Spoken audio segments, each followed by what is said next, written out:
Welcome to Snip and Sip, unfiltered hair chat for the other 95%. What does that mean, Gabs? It means we are for everyone. We are not just for the hairdressers that have massive Instagram followings, or we don't just want to hear from those really, really famous hairdressers. We're all about bringing the hairdressing community together and hearing everyone's voices. So here we are. Thank you. And so today we'll be covering KPIs and everything that revolves around KPIs. And who have we got here to help us? Today we have the amazing Blair from Pure Holistic in Canberra.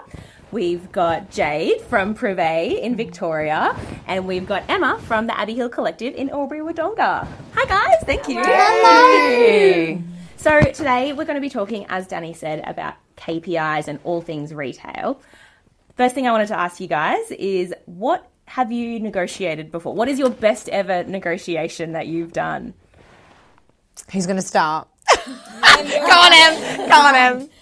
So I think this sounds like a good negotiation, but I think I was actually negotiated. So I had a client who had a friend that had some golden retriever puppies, and I was like, I really want one.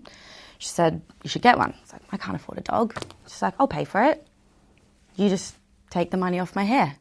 So I'm getting a dog in cost of that is her so hair. Good. So That's good. That's a good deal. It's very cool. It's very cool. And I'm they very are so excited. cute. Yeah. When you posted them, I sent them to Matt, and I was I know. like, I can't wait to get her. She's going to be so beautiful. But yeah, so I now accidentally have a dog because someone told me they'd pay for it. and what are you going to name it?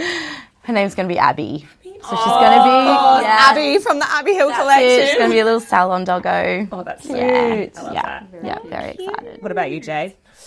Do you know what? I actually had a really good one just come to mind, and it's quite controversial. I basically negotiated the entire of Prive Hair and Makeup, basically, because it started off with me doing colour at home and then connecting people and the client saying, oh, I really like my makeup done, but I don't do makeup, really like her hair up, and me negotiating and saying to the artist, I'm happy to connect you with this person, but it's getting a lot of work. Like, do you mind if I just take a cut, but you still get paid the same? And then now it's a nationwide thing. So basically I negotiated my way to having a business. Phenomenal. Great. That is so good. That's literally how it happened. So good. Blair, You're a what much about better you? negotiator than me. I am a terrible negotiator.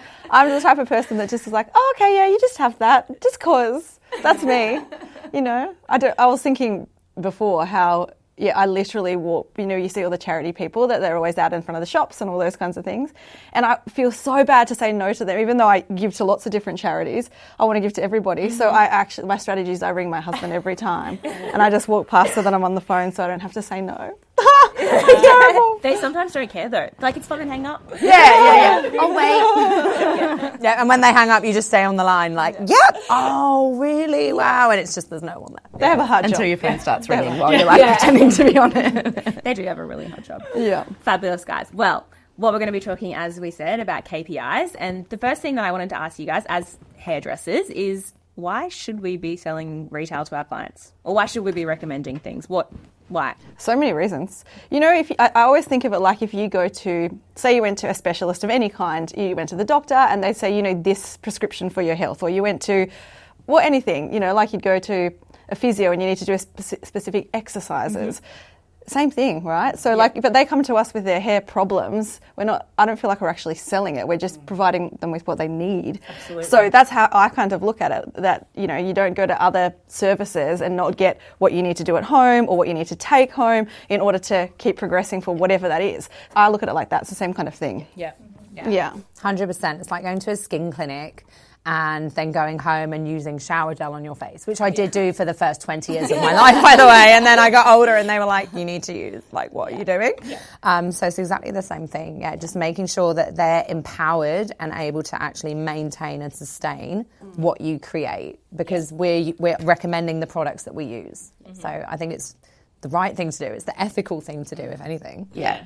And I think it's probably more, changing the language around it as well, as I'm not selling you this, I'm providing you with the opportunity to extend your salon experience at home. Yeah. And so that they just keep, they keep being able to have that opportunity to keep their hair looking salon professional. Yeah. And, they're it's a provision of goods, Yes. not It's actually I think you're obliged. It's like what you should be doing. And if you're not, it's a disservice to the client more than anything. Because you're solving their problems. They come in and they say to you, my hair feels really dry, or I don't know how to blow dry my hair. And so we can help them with that. It's our job to say, well, products, show them how to do it, how to use it, all the things.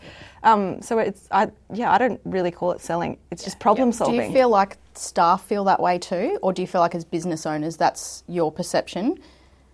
I think it's varies. I think you've got to empower the staff, haven't you, to think like that? Because the automation is that it's a bit of a blockage, and that it's too, but through the right nurturing and education, they realise that actually it benefits them, but it's also mainly about benefiting the client. When it comes to, as business owners, you guys see the figures, and you know that when you are selling retail, when you're recommending it and the clients are buying it, it's better for you guys. Yeah.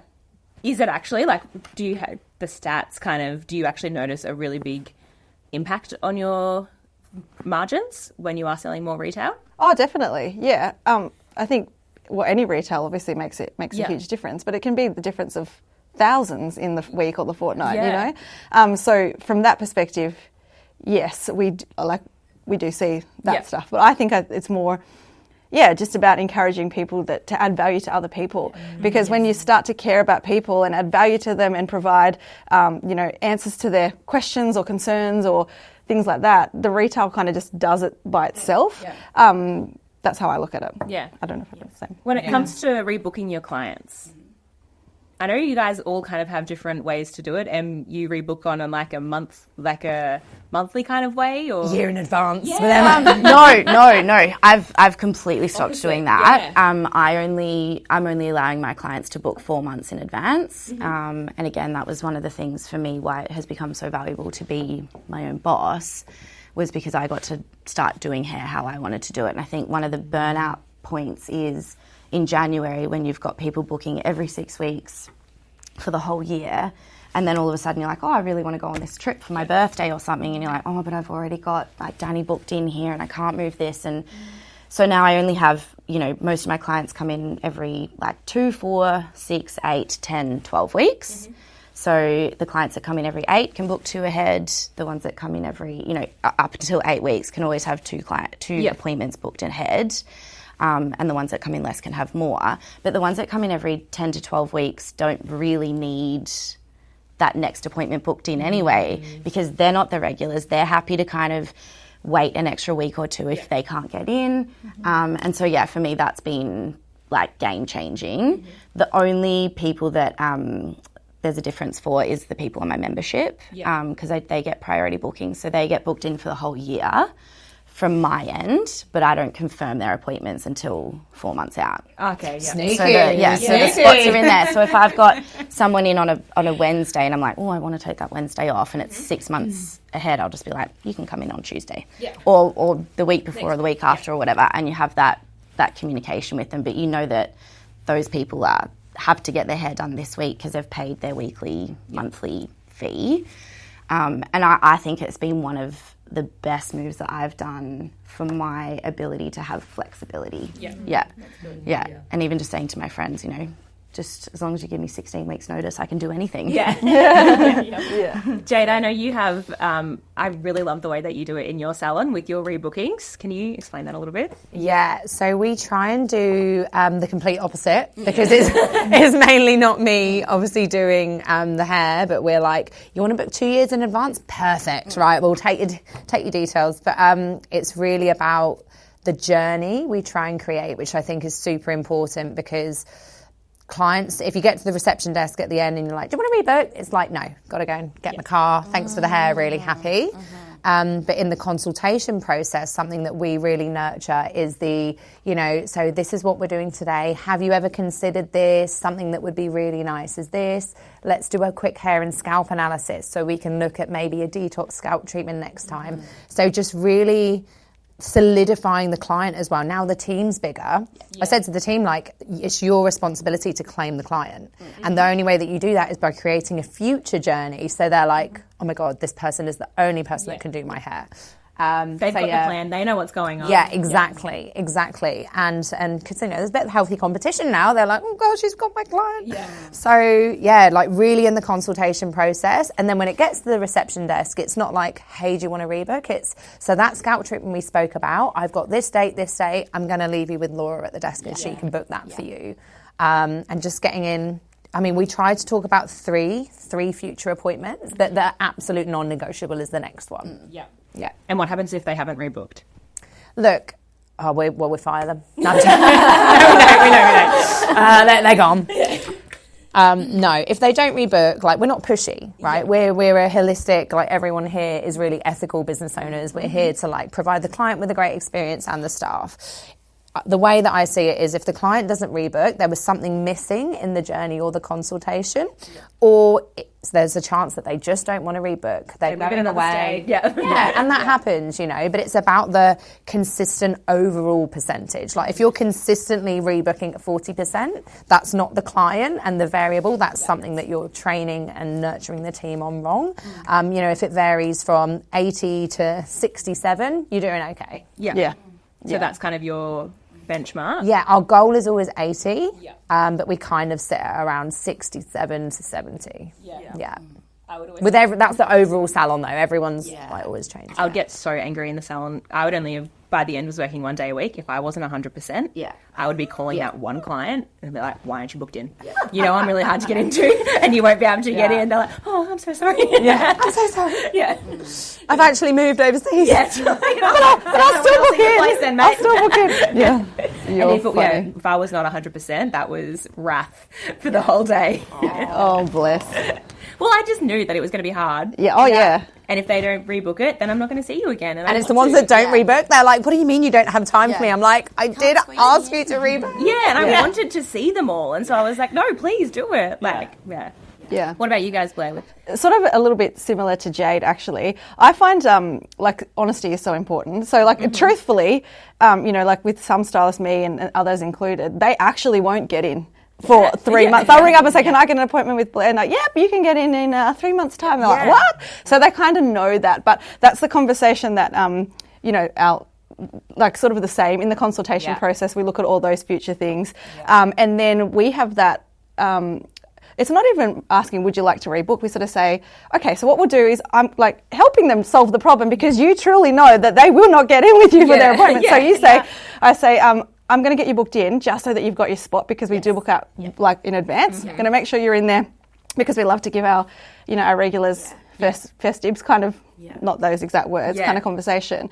Priority booking. Absolutely, priority booking. And it's honest, and it's honestly the truth. And I think when you have honest conversations, like overall with clients about everything. So, for example, I think traditionally in hairdressing we get, let's book everybody in for their team every 6 weeks because we need them to come back. Well, you know what? Sometimes they actually don't need to come in 6 weeks. So, some clients, when they're new, they'll say, oh, I used to come every 6 weeks. And I say to them, well, actually, you could push it out to 8. And if you want to in between, we can offer a T-section service. So it's really quick. And they're like, oh, okay. So if you have those honest conversations throughout the consultation process, throughout the whole process, the rebooking actually is not even a question. It's just we just get you in. Yeah. So that's how we kind of work it as well. We have our target at about 75%. And obviously when a new stylist come in, they go, but if I say you won't get in with me, that's not true. And I was like, well, I'll give you I'll give you 6 weeks. And they went, because the waiting list for clients is there. So that's kind of how a little bit similar to you, Jade. Yeah. It's all nurturing, isn't it? Like doing the right thing ethically.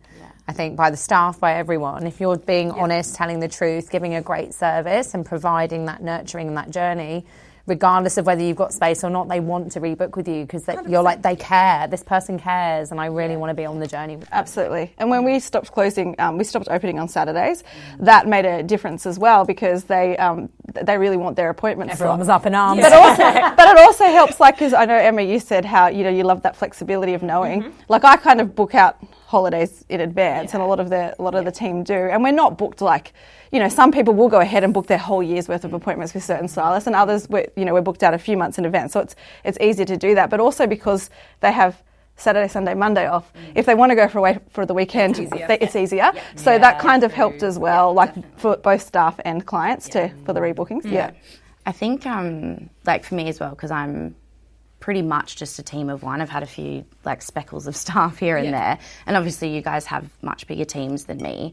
I think it's like I'm only relying on myself to be able to, you know, if I have to cancel an appointment or a client cancels on me, like I need to have that bit of flexibility to be able to, you know, and when I go to the desk, I just say, okay, that appointment was 8 weeks. Are we doing another 8 weeks? It's not like, would you like to rebook an appointment? It's still known that they're going to rebook. But and I think I was looking at my numbers last night.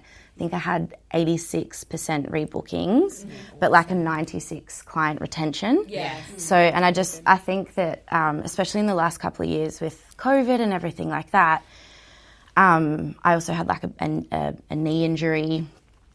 So my salon had to close for like 15 weeks in the first 18 months of me being open. And I just felt I was constantly rescheduling. And so I feel like this way, you know, those clients this last salon that I worked at, we had dozens of clients book that year out, but then they'd go, oh, I'm actually going away for this time. And then so that then had to push their next client out, their next appointment out 3 weeks, and then we had to move all of them. And so, for me, that just was that... PTSD. Well, yes. But I feel like I do a lot less rescheduling and cancelling now because people are... I feel like those clients as well, they're not rescheduling their entire lives around their appointment. Like they're not going, so sorry, I can't go on holidays because I'm getting my regrowth done. But we do have one. But we're saying we can't go on holidays because you're getting your regrowth done. It's wild. So I'm assuming, Em, that what motivates you in particular is flexibility. Like 100%. Yeah. What about everyone else? Like for you guys, what would motivate you to do more? What is your motivators in life? More clients? More what? More clients? More what? Like to do what? Just in everything. Like More retail sales, hit the KPIs, like you're in a salon, what's going to more motivate retention. Building success for other people. Yeah. Really, that's what I love more than hair, more than anything.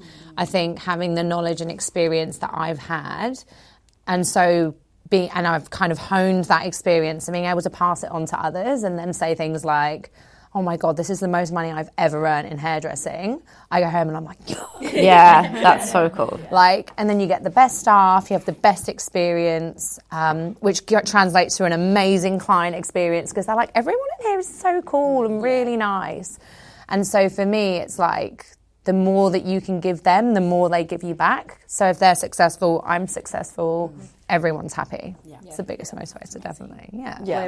Mine's pretty much the same. And I always say, like, when people come into Pura, like, I'm not silly enough to think that people are going to work there forever. And plus, I don't want them to work there forever because I want to. I'm not someone who's like, oh gosh, they're going to move somewhere else, and then now we have to make sure that we get all their clients. So I'm like, good for you. Like, you know, upgrade your life because I don't want to hold people back. Does that make sense? But I want them, when they do leave, to go, that was the best place I've ever worked at. And then hopefully come back one day too. But like, you know, you see people, you want people to grow because if you're, I love seeing people grow because if they're not, then I don't feel like that I'm not doing them a service. I'm actually doing them a disservice if I'm keeping them in their space, working for me for the rest of their life, just earning that money, like whatever.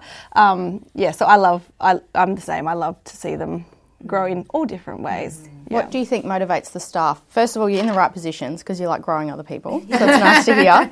But in terms of your staff and trying to motivate them to perform better, not just for the clients, but also for the business, do you find that money is motivating them, or has there been a bit of a shift as to what would motivate your staff? Shift. There's a combo. There's a couple that's still motivated by money, but some of them are like, they're not, like, I don't know about everybody else, but I know at Pura in particular, most of them actually aren't motivated by money, like cash bonuses and stuff. Like, of course, they love it, but they like different things like events, incentive, product gifts, like, or something that's going to help them. Like, for example, if like a couple of them, I bought them a ticket to a breathwork session and they loved that because they really wanted to go, you know, things like that. So I think it really depends on the person and also the culture of the salon as a whole, because obviously like attracts like too. So I think, you'll always get people that, I mean, everyone wants more money, but I think it's not actually the money itself, it's what's attached to the end of that that they're motivated by.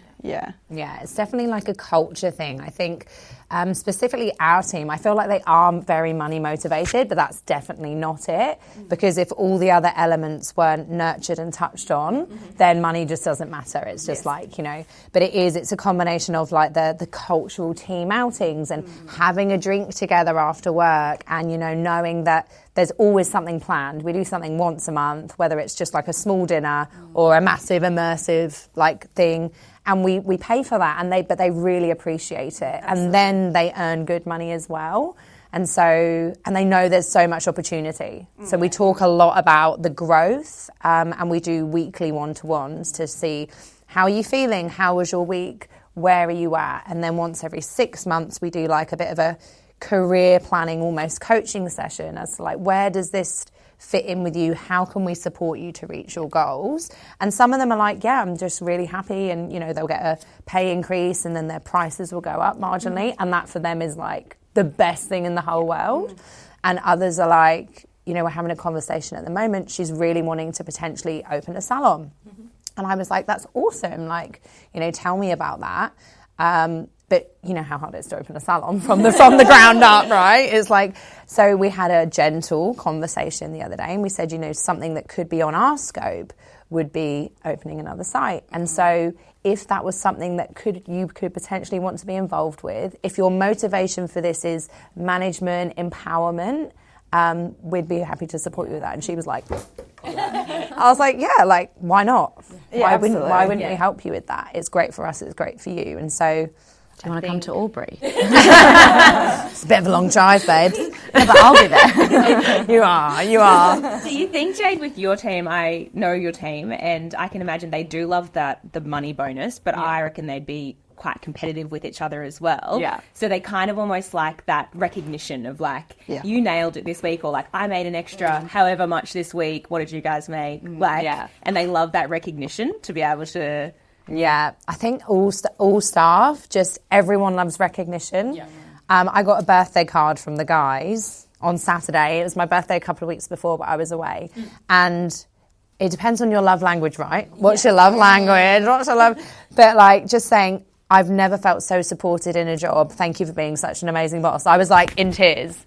Because it's everyone loves recognition. Yeah. And so, yeah, there's healthy competition, but they also love the support, you know, and recognising when it hasn't been great, rather than being like, you didn't do well in this, giving them the opportunity, which we do through them filling out like a sheet saying, how do you think you did last week? And what do you think you could have done differently, versus saying, yeah, your retail was...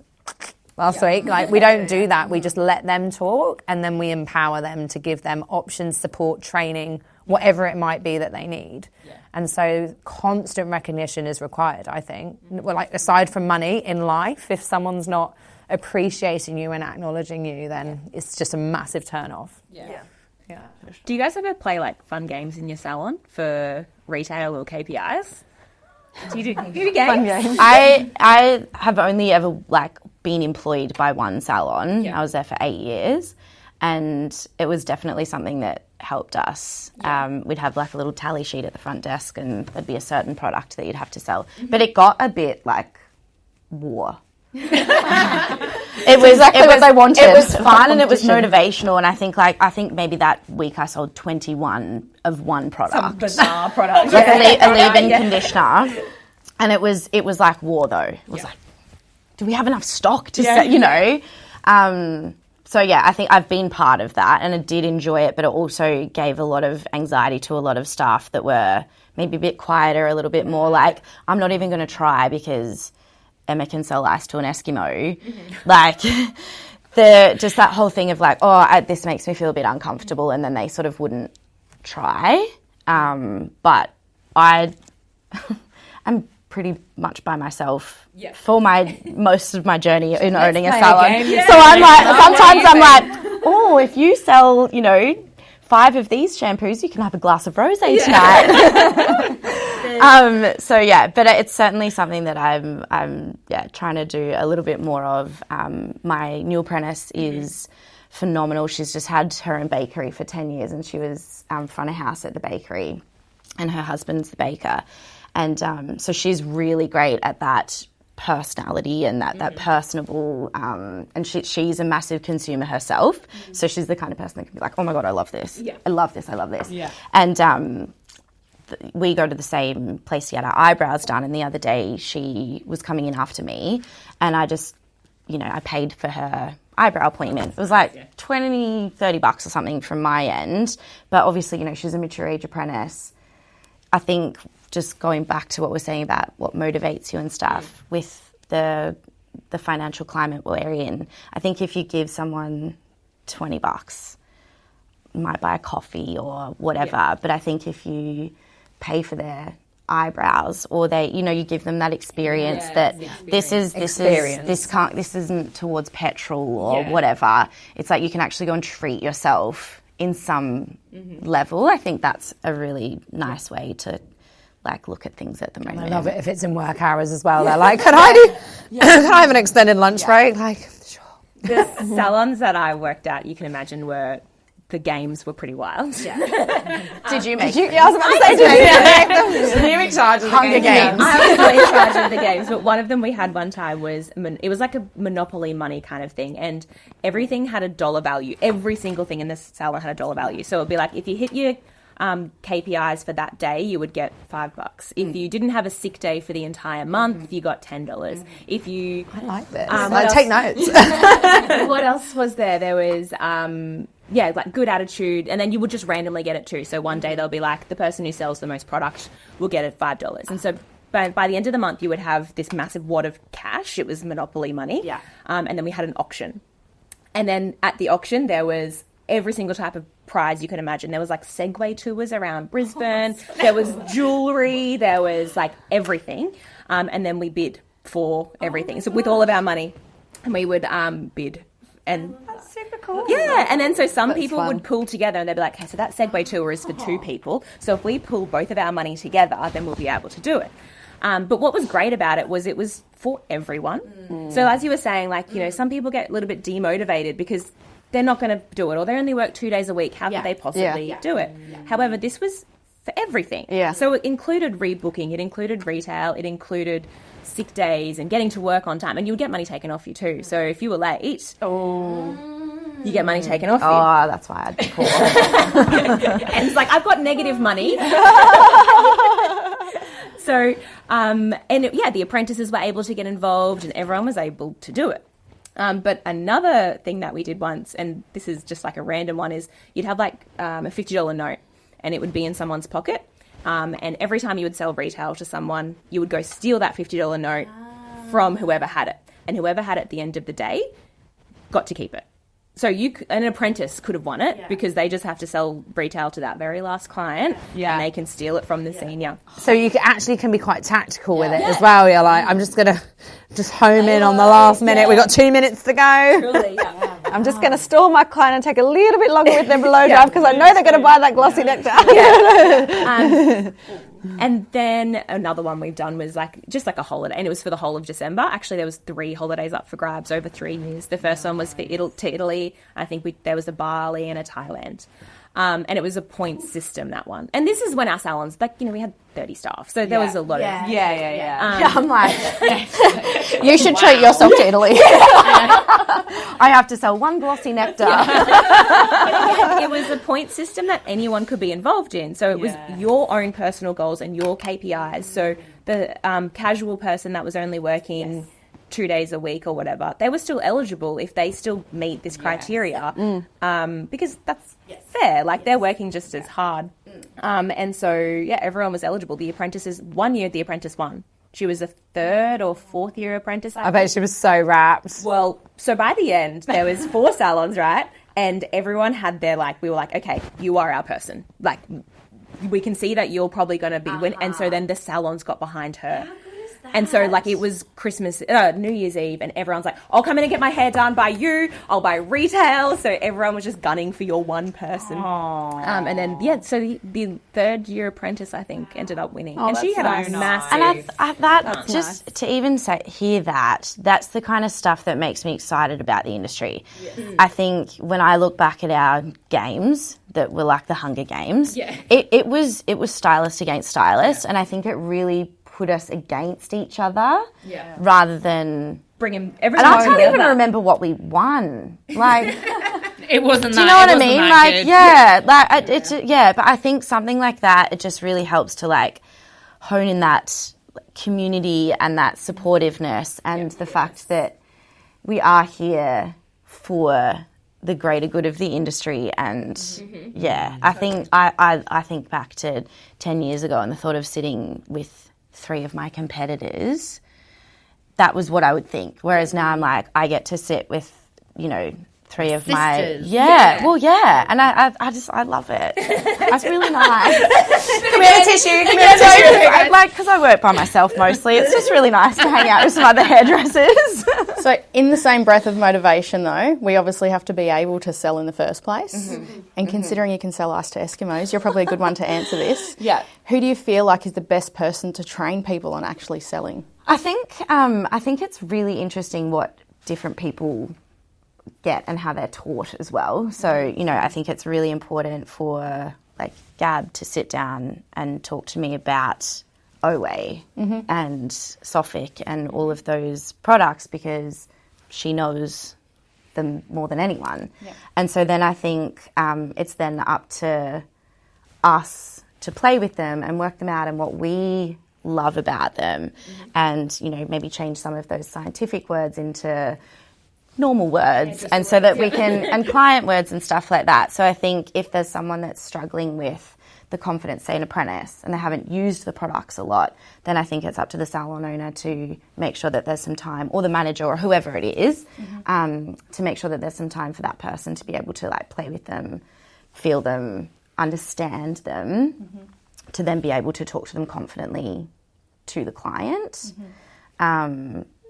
I think I've read books and listened to podcasts and stuff like that, and I think that's that's going the next level. If selling retail is really important to you as a person, I think that's where you can go and listen to a podcast on how to make friends and influence people or whatever. But I think certainly the company that you're selling, I think, needs to have a fairly high standard of involvement of educating us and then us educating the staff and then the staff educating the clients.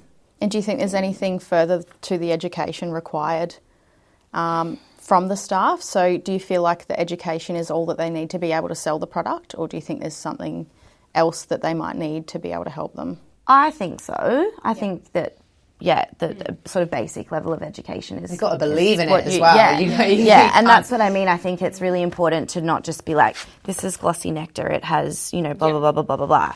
I think there was one product that I used to use and it had that really like tingly feeling, and the rep was talking about vasodilation and all that kind of stuff, and I was like, it just makes your hair feel tingly. Because like I think that my clients and my staff, like once I start talking about vasodilation, everyone's going to be like, sounds like something that happens in childbirth. I think again, it just depends what motivates you and what you need personally. Yeah, so your belief sort of rubs off on the customer and then they believe it too enough to buy because I think we're doing our customer a disservice if we're selling them a product that they don't need. Absolutely. And so why would you oversell? Because I think then you're gaining trust by giving them the products that they need and that they're going to use. I'll often say to someone, I'm going to use this on you today. What have you got at home that's similar? And then they'll be like, oh, I've got this paste or whatever. And I'm like, cool, use that. Yeah. Or I'm going to use this product because you've got that at home, knowing that when they run out of that, they can come and buy this because they know that it works. And I've said, but I also sometimes say to my clients, chuck everything in a bag. I don't care what brand they are. I don't care how long you've had them for, because you're not going to buy anything that you need if you've got all of this stuff in your cupboard at home. Bring it all in. We'll sort it out. We'll go, just throw that out. Keep that. Use this when your hair's short. Use this when your hair's long. This is expired. You can mix these together or whatever. And I think they love that it's not that selling then. It's providing them a service and fixing a pain point where that they can then go, oh no, actually this one's nice and shiny. I'll just buy all the new fresh stuff. Yes. Because I think if you've got a cupboard full of stuff that you're not using, you're not going to buy, and we keep saying Something glossy else not to nectar, use, but you're like, I'm not going to buy the glossy nectar because I've got an oil at home. But it's not opened. So it only works on your hair if you use it. Yep. So salon owners responsible for educating, which in turn leads to the sales. Yeah, I'd say like suppliers, salon owners, staff, clients. As a supplier, let's say, we can tell you, this is this, and this has this ingredients in it, and these are the features, these are the benefits, have so much fun. Yeah. I sell that to an apprentice. Yes. That means nothing. Yes. They go, Yeah. amazing. Yeah. So is it the supplier's job to do that? Or No. And is it even the salon owners? Like, what about someone from the outside? Does it have to be a hairdresser that teaches someone to sell? No, I think it's a collective as well, because for me, I think, yes, you need to know the ingredients, or not ingredients, but what the product does. You need to probably know a couple of key ingredients, because I think sometimes what people do is they focus on the features and not the benefits. So it's like selling, like you're going on a holiday, and it's like trying to sell the airplane that you're going there on rather than actually trying to sell the destination. If you're trying to, and it just goes over the client, staff as well, but over the client's head. So it's like, let's sell the destination, let's talk about the key features, and maybe if you want to choose one or two ingredients. So I think, yes, you need to know that. Yes, you need to believe in it. But I also think it's a mindset shift, in all honesty, because like we're sitting here going, like, let's help them with their problems, but not everybody thinks like that because they're giving them a product or something. They think, oh, I'm selling this. I'm selling this. So I actually think it's that shift in mindset, and it doesn't. I don't think it has to be a specific person, but I think it needs to be a bit of a collective. So I know, like, I probably take that for granted because that's how I think anyway. So sometimes I say to some of the other staff, tell me how you feel, and then I'll go, okay, I want you to share that with the staff at the staff meeting or whatever, because I think it's like that collective. Does that make sense? That's how I kind of work it. I know, like hairdressers, we have very specific skills. Let's say we are amazing at doing blondes. That doesn't mean that we're amazing at selling things. It just doesn't. And I really believe that it doesn't just have to be a hairdresser that can tell someone how to sell something or teach them or explain it to them. Like Danielle, not a hairdresser, the way that she was talking, we were talking about this the other day, the way that she was talking about it, I was like, you need to do a motivational speech just on selling hair products. And she's absolutely not a hairdresser at all, but it's that mindset. I really feel like hairdressers, we are very tunnel visioned. Hairdressers, you are the only person that can tell me. If you are not that, do not talk to me. I really feel like we have to kind of almost get out of that a little bit and be like, car salesman, why did you sell me that car tint? How did you do that? Because it's not just, we are not that great at it sometimes, and we need that outside influence. Yeah, it takes a village. It's like bringing up a child. It's like, it really is. So the village is everyone in the salon, and Henry, business partner, co-partner, is the perfect example. So everyone thinks he's a hairdresser. It's hilarious. The clients call and they're like, is there any chance Henry could do my hair? I'm like, Henry can't do your hair, no. He has no idea about hair. And they're like, really? Because I just assumed. But he has a sales background and he's great with customer service, but he can nurture and give so much to the client that they just assume he's a hairdresser. Does that make sense? So like with the nurturing of everyone's different backgrounds, from the supplier, the salon owner, the highest retailer, the lowest retailer, like where do you struggle? Where are these issues? We do team training as well. And we love role play. Like once someone sits down and I'm like, right, I'm going to be the most annoying client in the world, try and manage me. And then I'll give an example, and that works really well. And it's just feeling supported and guided from all aspects. I don't think there's one person that it's the salon owner's responsibility to implement and set the standard, but they need to then relay this on to everyone that's going to support everyone to be the best that they can be. Absolutely. Agree. Do you think there's an element that comes down to, I'm positive that we'll talk about it later on with like the industry's niching out quite a lot. I think that, for so long, I know for myself, it's always been about being the jack of all trades. And so it's like, you have to be able to be good at this, you have to be able to be good at that, but only like just good enough. Whereas I feel like now, say we're talking about extensions. I don't know why I picked that. I've got no idea about extensions. but this, I suppose this is my point, is like, I'm not going to be that great at selling extensions or whatever. But I would say, like, Jade, what would you recommend for this? So you might know all of the products to do with the extensions because you're the extension extraordinaire or whatever. Whereas like I'm the girl for like the curly hair. Yeah. And so, you know, when you obviously have a team, that works. I think that that's probably the thing is like I love doing lived in colour. Yeah. And so for me now, it's easy to provide the information of what that home hair care looks like in order for you to keep this colour. So, you know, you've spent $550 on a full head of foils. That is going to last you 6 months. I offer them to come into the salon maybe in 12 weeks' time just for like a little maintenance appointment. But then in between those, here's the sunset hour mask because that's going to really help to keep your colour really nice and bright in between. And here's the nurturing drops for your ends. And let's put a little bit of, you know, whatever it is into the mix so that then we can support you for that 6 months. Yeah. If you don't do that, then this colour isn't going to last 6 months. It's not going to be the biggest benefit to you.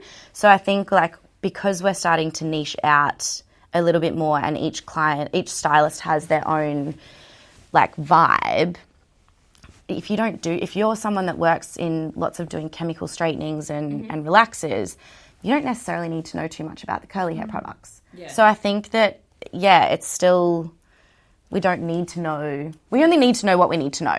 And you need to know it well. Yes. And then, yes. Yeah. And if you have a culture, like set a standard as a culture, if you are a place that has lots of staff, for example, that culture of we all help each other and care about each other, and it like, you know, remove the ego. You don't need to know everything. We can't grow and stroke our ego at the same time. They just don't work together like that. Yeah. So if you have that culture of growth and helping and support, like, and I think again, like I look around and I sometimes feel like maybe, and you even just saying that, it's like, oh, maybe I take that for granted because that just happens. But then we realise actually in lots of salons out there, it doesn't just happen like that. So I think that's a super important point. Yeah. So let's say we've got a single operator maybe.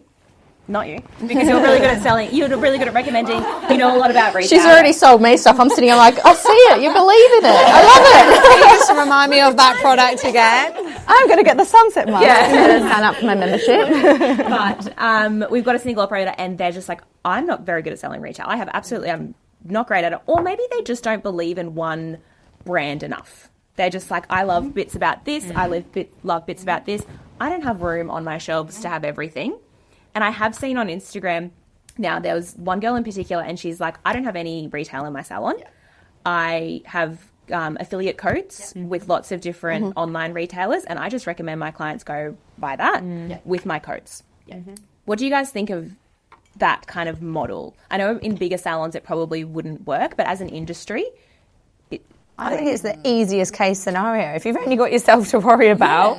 You make all the rules. The hardest thing is people, managing people, different personalities, needs, wants, preferences. Like, if you get to choose what you like, you can learn the best way that you learn, whether it's kinesthetic, audio, whatever format. You don't have to consider anyone else. You just stick with what you like. I think if affiliate programs work, they work. It literally doesn't matter as long as it's working for you and the client. And you can lean on the education like portal that works best for you, whether it is whatever kind of learning it is. And if you only like a certain few products, then you just learn a certain few products. You've got YouTube, podcasts, like there is so many platforms now where you can educate yourself. I think that is literally the easiest and ideal situation. If I just had to worry about me, I'd be so easy. I think the only downfall is that the client doesn't take it home on the spot, and so then they might be like, "Oh, I forget to buy that," and they've forgotten how to use it and all those things because they're not physically taking the product. But I think like if we're promoting good quality salon products and it's helping more people to access them, then I think that's a great thing. Yeah. And again, I think it's also important, just going back to that, like client communication, that they know rather than buying it off a large website, that they buy it off the website, but make sure that they put that affiliate link in so that you do still benefit from that. Because I think any client, if they're going to be buying online and it's going to be the same price, if they can still support you or not support you, like they're going to support you. So just making sure that they know that that's the case. Yeah. But I think the only thing for me is that you're not getting it right away. Yeah. On the other side of that, though, when they do have something they're using up and then they don't have time to drive back to the salon to get it, they can just quickly jump online, grab the thing that you recommended because they've run out of the other one. Yeah, that's awesome. Do you guys think about those massive things now, or even high quality professional brands being in Woolies, Priceline. Is that affecting you, Emma? You're like already cranky about it. I don't care, but I feel like I should. But I feel like, again, it just goes back to that client communication. If a client can support you or not, I feel like generally they do. Again, I'm in a fairly small town, so we've got like one big retailer, and they're literally a block away from me. So it's not even the case of, we can usually get a park out the front of the salon. It's pretty easy for clients to come and get products from me. But having said that, I've got lots of friends that order their hair products online and stuff like that too. So I don't know. I think I'm happy enough within my own business model that it doesn't affect me, if that makes sense. What about you, Jade? I think it is really disappointing. I might not name drop just because I don't want to make it too... don't want to get in trouble. No, there was some really big brands that I specifically used to work with in the UK before I came to Australia, and that were like the creme de la creme, and I was an ambassador for them, and I was like, oh my God, I'm so proud. And then to see them in like Hair House Warehouse and all the other stores, I think that is very disappointing as a hairdresser and a salon owner. Would I kick off about it? No, surrender, it is what it is. Yeah. But yeah, I think it's disappointing, and I think it massively devalues the brand, more so than the salon. But as a salon personally, we align ourselves with providers that don't do that, because for us, it's like and also, how many times have you heard of these people that have sold out to the bigger branches, and then the client's like, my hair's been really brittle, but I'm using this. I'm like, that's like a prescriptive range that you just have no idea how to use. The girl on Instagram told me to use it, so I did. And you're like, literally. And so just from all perspectives, it's actually not... If you're going to have a premium range, it's not ethical to just be shipping it off out of these massive retailers, because the clients need support and advice around it. And if you're a salon owner that's invested a lot of money, but you can literally get it down the road, it's like, why would we invest in your brand? And so I think it doesn't offend me, but I align myself with people that I think ethically are doing the better thing by my business, by the clients, and by their own. Totally. I think maybe that's probably why it hasn't upset me as much, because I've never actually stocked a product that you can get anywhere else. So, you can buy them online. But I think it's definitely the case. I only align myself with... There's one brand that I stock in the salon that you can get at Hair House Warehouse, but you can also get it in every other pretty much salon in town. And again, people come to you because And so is it a case of, are we talking about the clients that aren't coming to us and buying stuff from there, or is it the clients that do come to us and then buy it from there? I find my clients will buy from me. Randoms down the street, I don't care about. I know my friends in particular, I don't do their hair, but I could get them a lot of product, and they'll be like, oh no, well, such and such on Instagram was using some bizarre thing, and so now I've started using that, and I'm like, no, stop. It's not right for your hair. Please do the opposite. And I think it's kind of that influencers are telling them what they should be using and why they should be using it, so they go and buy it. The influencer gets the money. And then this person's hair is now not too great. Yeah, and I think that is the biggest thing. Yes, it undervalues the salon, the brand, sorry.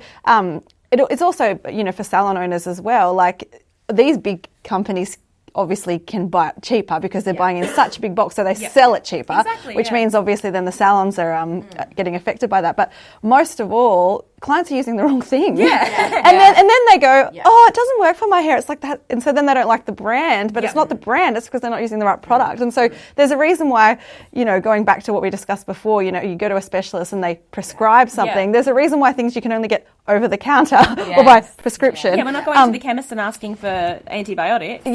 Exactly. So because it's it's subjective, right? Do you know what I mean? Like based on the person. So, you know, yes, I have thick hair, but doesn't mean that your hair looks relatively thick. But it doesn't mean like from here. it doesn't. But it doesn't mean that you and I need the same product, but the same, you know, for the same blow dry result, right? Because like I live in Canberra. I was telling Jade before, my hair's really dry at the moment because the air's really dry in the heat, and you know, it's probably very different to yours. So, you know, I think that really it actually is not a good thing for the brand, in my opinion, because then people are going, oh, I'm using this and it's not working, but it's just because they're using the wrong product. Yeah. And any brand that is actually a premium hair brand, in my opinion, is prescriptive. Yes. There's not a like vanilla one size fits all kind of thing. Like there might be one hero product that's kind of applicable to everyone.